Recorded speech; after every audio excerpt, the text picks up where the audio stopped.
Okay, guys, today we're going to be learning about a new operation. That's right, a new operation. So go ahead and label this. Title of this lesson is Introduction to Exponents. Even if you've heard of exponents, please don't check out on me. I'm going to give you some super important information about them today. But let's backtrack just a little bit before we bust out this new operation. We have some things we need to remember. First of all, I keep using this word. I keep saying operation. Do you know what an operation is? You'd better by now. If not, take this down. Our operations are the things we do in math. It's what we do to numbers. Right now, we know 4 basic operations. The very first one that you learned in elementary school, you learned Sally has 3 candies, Timmy has 2 candies. All together, they have 5 candies, of course. That's a picture of addition. Then after you learned addition, you learned its inverse. The opposite or inverse of addition is subtraction. After that, you did something interesting. You looked at the case of what would happen with repeated addition. Super important, write this down. Do you remember this? If I added 5 plus 5 plus 5 plus 5 plus 5 plus 5. My arm hurts just writing that. I feel a little sore and a little resentful that I had to write it that way. Mathematicians are always looking for shortcut ways of writing things, and we have a shortcut way of writing this. If I would like to repeatedly add the same number, I'm adding 5 over and over again, I can just express that as a multiplication problem. So go ahead and write the times sign there. About multiplication is repeated addition. And then down here, I'm going to have you write this as a multiplication problem for me. This is the number 5. Adding how many times? 1, 2, 3, 4, 5, 6. 6 times. So I could add 5 with itself 6 times, or I could just do 5 times 6. Shortcut. Okay? Then, of course, after we learn to multiply, we learn multiplication's inverse, how to undo multiplication. And then what's that? That's division. Okay, so one last thing I want you to write down in this remember column. I want you to just make a little note to yourself that repeated addition can be expressed as multiplication.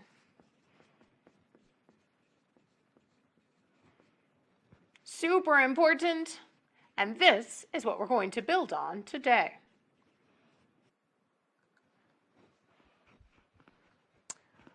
Okay, guys, so what I want to point out to you is it's not only repeated addition that works this way. So let me put a little line here. Starting our new concept, I want to talk about exponents now. What I want you to know is we could also have repeated multiplication. For example, I could have a problem down on my paper that's 5 times 5 times 5 times 5 times 5 times 5. As it turns out, there is also a shortcut method of expressing repeated multiplication. So that's the important thing that you need to know today. Write this down, underline it, highlight it. Super important. Repeated multiplication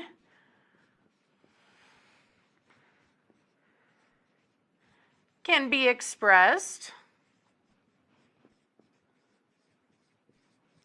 using exponents.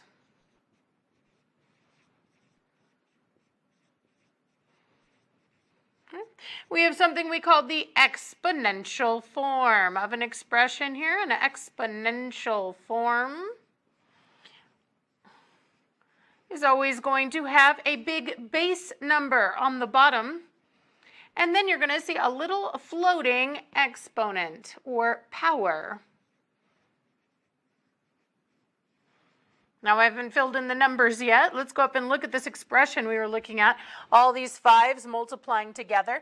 Well, the base is whatever number you see multiplying. You see this base 5 multiplying by itself. So the base is going to be 5. Okay? That's the number that's multiplying. The base.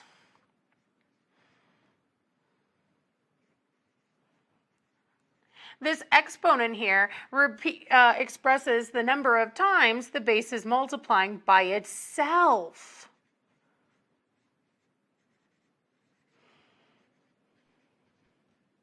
Whoa, Kate can't spell. There we go. And this is super important, the number of times it multiplies by itself, guys. Now, this particular number was multiplying 1, 2, 3, 4, 5, 6. 5 to the 6th power. That's how we read that. 5 to the 6th power. Don't just say that, 5, 6. You would be wrong if you just read it as 5, 6. This is 5 to the 6th power. And this means that the number 5 is multiplying by itself 6 times. Now, let's talk about forms. We called this the exponential form. But what about this? What is this called here? When I have 5 times 5 times 5 times 5, notice how that exponential form is like pulled out. It's expanded.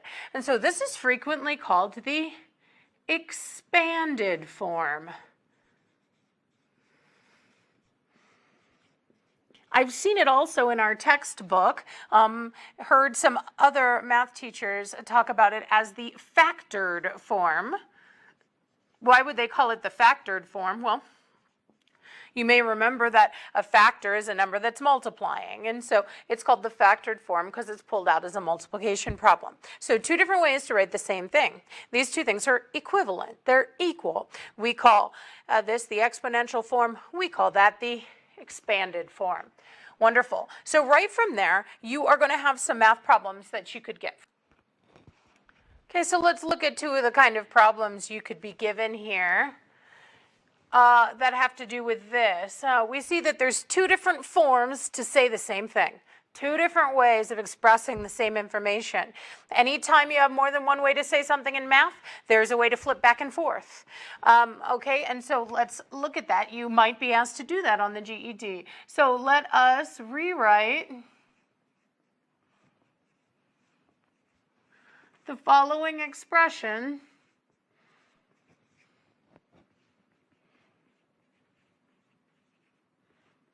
in exponential form.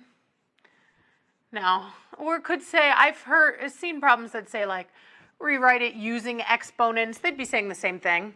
But let's take a look. Oh, this is an example here. If they gave us the problem 2 times 2 times 2 times 2 times 2. Again, when we want to write it in exponential form, we only need two numbers. We need that base and that power or exponent. So the base is the number that's multiplying. What's multiplying here? The number 2. And the power tells us the number of times the base is multiplying by itself. So how many 2's do we have here multiplying? 1, 2, 3, 4, 5. And we would read this again as 2 to the 5th power. That's the answer there, 2 to the 5th power. Don't say 2, 5 now. Y'all are going to look silly if you say 2, 5. Make sure you sound like a mathematician when you talk. Say 2 to the 5th power. Okay, one more example. Oh, I will say to you, actually, students ask me all the time, are you sure I'm done with this? Shouldn't I do the work, like finish the problem, tell you what it's equal to? You should do what I asked you to do. I asked you to write it in exponential form. This is exponential form. You're done. Stop right there. Don't overthink this problem. Okay, let's look at one more. What if you had to rewrite an exponential to be an expanded? We could rewrite the following expression in expanded form.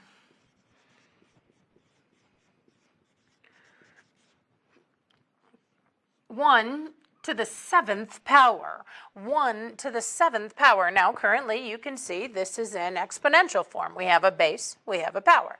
We want to pull it out. We want to expand it into a repeated multiplication problem. So, remember, the base tells us the number that's multiplying. It's the number 1. And this is not 1 times 7. This is the number 1 multiplying by itself 7 times. So I want to see 7 1s. With time signs in between them. Let me see how many I got. 1, 2, 3, 4, 5, 6. I need one more. And there we go. And then again, students say, well, shouldn't I start multiplying? Like, I know what 1 times 1 is, and that's very awesome. I'm glad you know what 1 times 1 is, but take a look. I want it in an expanded form. This is expanded form. That's my answer. I'm done. Don't overthink a problem. Just do what you're asked here. Okay? So, couple of problems where you could have to go back and forth, switch from form to form.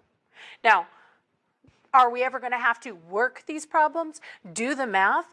Yes, absolutely. Let's look at that next. Okay, so we're going to call this simplifying exponential expressions. Now, simplify is just this kind of general word we do in math, or we say in math, that means perform the indicated operations. Hold on, I can't talk and spell at the same time. Y'all are already beginning to see my spelling issues. Exponential. So we're simplifying exponential expressions now. Sorry. Now let me define that word simplifying, because a lot of times as soon as I say simplifying, my students freak out. They think somehow I say simplify, we're doing fractions. Okay, y'all, just deep breathe. We haven't gotten to fractions yet. We will get there, and I promise they're not that bad. But for now, simplify is just a real general word. It means do the indicated operations. Do the math based on the symbols you see. Okay, so if I say, like, simplify 2 plus 5, well, what operation do we see in this problem? We see an addition sign, so simplify means do the addition. Okay, not hard, not hard. So what if I tell you to simplify an exponential problem, 2 to the 3rd power? Now, I just want to warn you. I want to warn you because over the years I've had a lot of students, and more students mess up this problem than get this right, even when they've been taught it in class. And that's because your brain is automatically going to want to multiply these two numbers right here. I've got so many students who go, yeah, miss, 2 to the 3rd power is 6. That's not 2 to the 3rd power, y'all. That is 2 times 3. This problem is not 2 times 3. Remember what 2 to the 3rd power means? It means, so erase that, that's just a bunch of nonsense. It means the number 2 multiplying by itself 3 times. Let's see what happens. And remember, this is what we call the expanded form, and so that's my wise advice to you. It would be awful to have this on the GED and get it marked wrong just because you forgot and wrote 6. So why don't you write it in expanded form first? And now from here, let's do the math and simplify. So 2 times 2 is 4. I did this part of the math, but I haven't yet done the times 2. Drop down what you haven't done in a math class. And now we'll perform the final procedure. 4 times 2 here is 8. Not 6 at all, 8. 2 to the 3rd power is 8. So I have some good news. As we move further and further on in the semester, you're going to get better at exponents. You're going to start memorizing some of these. You won't have to do this every time. But for now, humor me. Write it out in your expanded form, crunch the numbers, and see what these things simplify to. Now, just one more word of warning to you. Some students don't know what to do if they don't use the word simplify. So they could say evaluate.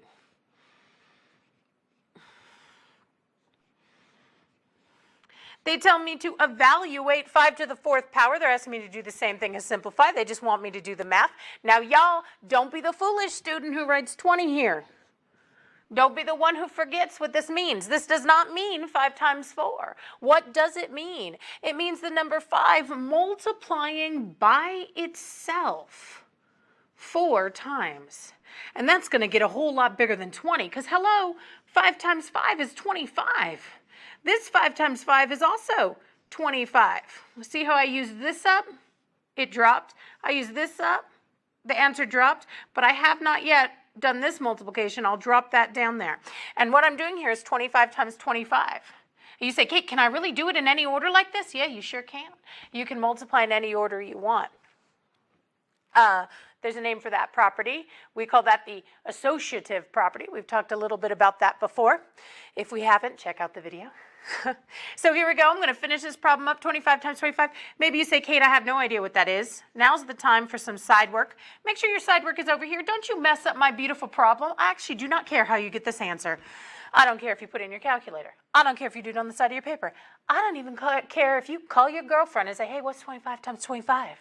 What I care about is your beautiful simplification steps on this side. But I will do this math. 5 times 5 over here, 25. 10, 11, 12. Now I'm done with the ones place, and I'm going into the tens place, so I need a 0. 2 times 5 is 10. Carry the 1, and 4 and 5. And I find out that 25 times 25 is 625. Now notice, I don't expect that you saw my side work. I'm going to come over here to my, this is where I'm writing my simplification, and show you my final step here. Okay, so we've evaluated 5 to the 4th power. Again, just the same as simplifying, not hard at all. With you here, what will we do if they don't tell us anything? Sometimes on a math test, you just see a problem like this with an equal sign. They don't tell you simplify. They don't tell you evaluate. What are we doing here? Well, same thing. We are simplifying, so don't overthink it. They say 1 to the 5th power is equal to what? Assume we're going to do the math here. Once again, please don't be the foolish student who tells me that 1 to the 5th power is 5. Classic beginner's mistake, but not for you guys. You know better, okay? This does not mean 1 times 5. What does it mean? It means 1 times itself 5 times. Let's see what happens when we work this problem. It's actually interesting. I think it's really interesting. Because 1 times 1, what's 1 times 1? It's not 2, is it? It's just 1. That one's a 1. That one's a 1. Now, I haven't used that times sign. It'll drop. I haven't used this times 1. It'll drop. But maybe you can see what's going to happen already. I multiply this 1 and 1. All I'm ever going to get is 1. I can drop that guy, but still, 1 times 1 is only going to give me 1. And I can see that no matter what power really I raise 1 to, all I'm ever going to get is 1. Okay? So be the wise student who writes it up in exponential form so they don't make that silly mistake. Exponents.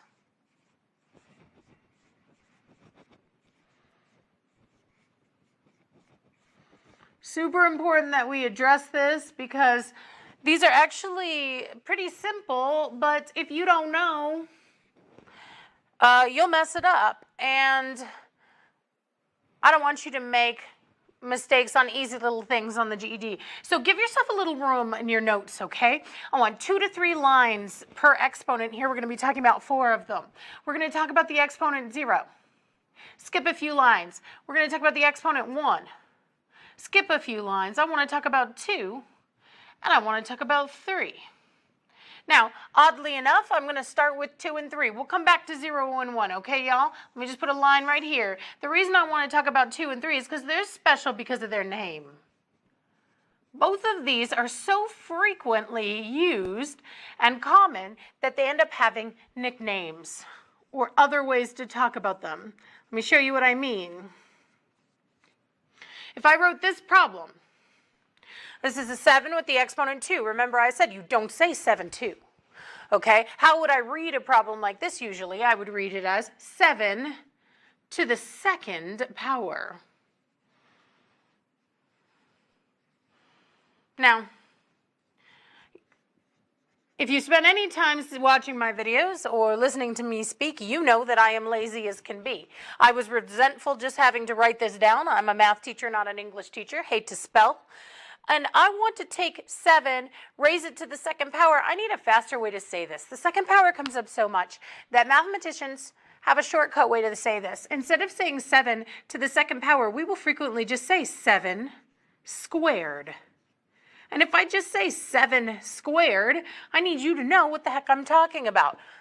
Squaring is a thing that we do. So the special name for the 2 exponent is a square. Well, why?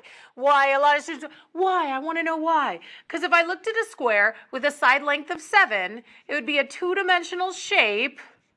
Both of its dimensions are 7. 7 a 7 by 7 square, or that's a picture of 7 squared.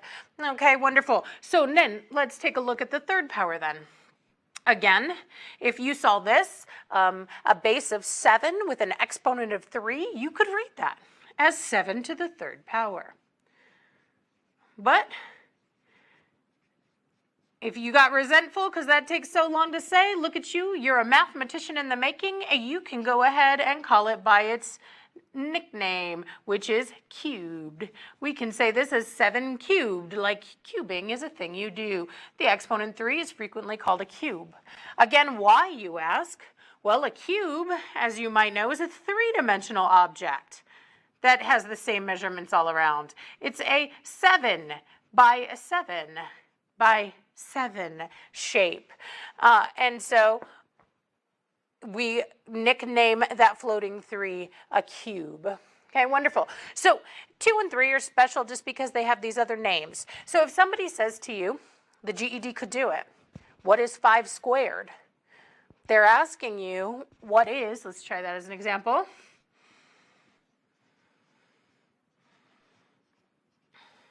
They might be asking you in words, but this translates into this, 5 squared. See, the base 5, square is a little floating 2, and they're saying, what is? The word is works like a question mark in math. So they're telling you 5 squared equals what? And that would be an easy problem to solve. We would just write it out this way, and then that's the same as 5 times 5, or 25. Oh, I should have written it in expanded form, shouldn't I? There you go, in expanded form. So hopefully this is making sense to you. Let's go ahead and look at those exponents that are special for a different reason. Okay, 2, 3, special because of their name. 0 and 1 I want to talk about because of their behavior. They have some special behavior. And oddly enough, I'm going to go out of order again. I've taught this enough times to get the order down for what makes sense to you guys. I want to start with the first power. Why? Because the first power is easy. I like easy, I like intuitive. It makes sense. What does the first power mean? It means we only have the number one time. So for example, if somebody told me 7 to the first power, they're just saying 1 7. And look at that, 7 to the first power, of course, is just 7. So make this note to yourself, the exponent 1 does nothing. It's a wimp. And this shouldn't surprise us too much. This is why I say it's intuitive, because I had to tell you, like, 1's behaved like this for us before. You don't need to write this down, but we're used to this because, like, in multiplication, 1 did nothing. Multiply 7 by 1, I got 7. In division, 1 did nothing. Multiply 7 by 1, I still get 7. So it shouldn't surprise you at all that when you raise a base to an exponent of 1, it does nothing. We're still left with 7. So real nice. So don't worry, some students get all stressed out about, well, what if it's really hard? Like, what if it's a huge number, like 1,085, and I raise it to the first power?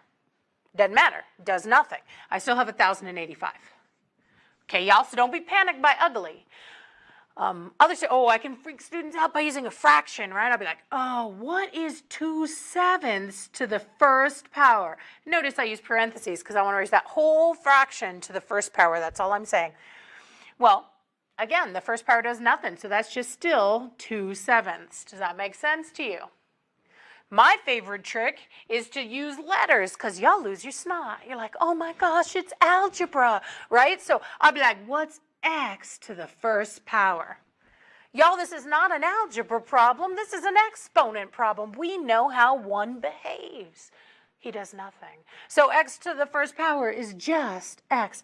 You say, I don't know what x is. It doesn't matter. Okay, that's not the point here.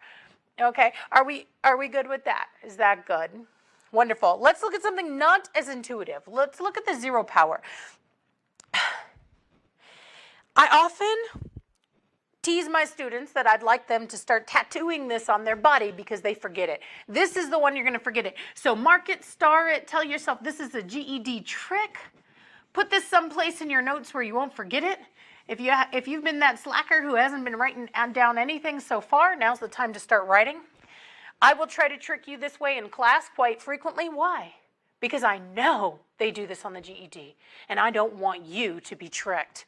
The 0 power, let's look at it. 7 to the 0 power. Now, I get 2 common answers for this problem. Both of them wrong, okay? A lot of students will say, well, 0 is not going to do anything like in addition, and so this problem will be 7. Wrong. That student's wrong, okay? Other students say, well, maybe 0 will behave like it did in multiplication. 7 times 0 would be 0. Maybe it would be 0. Wrong. Still not a right answer. It's not 0 either, y'all. So pay close attention because 0 does not do what you would expect, okay? If 0 had a nickname, it would be the rebel because it doesn't know how to act. 7 to the 0 power is 1. What? That's right. It's 1. Write this down. The exponent 0 turns its base into 1. Now, people don't remember that. Why? Because it doesn't make sense to them. Now, is there a reason for this? There sure is. But unfortunately, I can't prove it until higher math. You haven't seen high enough math yet to understand why this is the way it is. That means you're taking it from me on faith at the moment. Anytime you have to take something on faith in a math class, that's going to be the thing you forget because it never made sense to you. So like I said, highlight it, star it, do something so that this fact doesn't fall out of your head. So let's look at a few little funny examples. I did not give myself enough room, y'all. Can you see me if I come over here? You can. Okay, so let's look at some strange examples of raising things to the 0 power. What if I had a big, huge, ugly number and I raise it to the 0 power? Again, it does not matter how big it is. It's all about 0. 0 turns everything into 1. Okay? What if I had a nasty, like a fraction, and I raised it to the 0 power? Again, would not matter. I'm going to get a 1. Guys, I want this pounded into your head. It doesn't matter how weird it is. It's going to turn into 1. Okay, last problem here. What if I had a variable and I raised it to the 0 power? I'm going to get the exact same thing going on. Again, don't be tricked. This is an algebra. All it is the 0 exponent, and that is going to turn into 1 as well.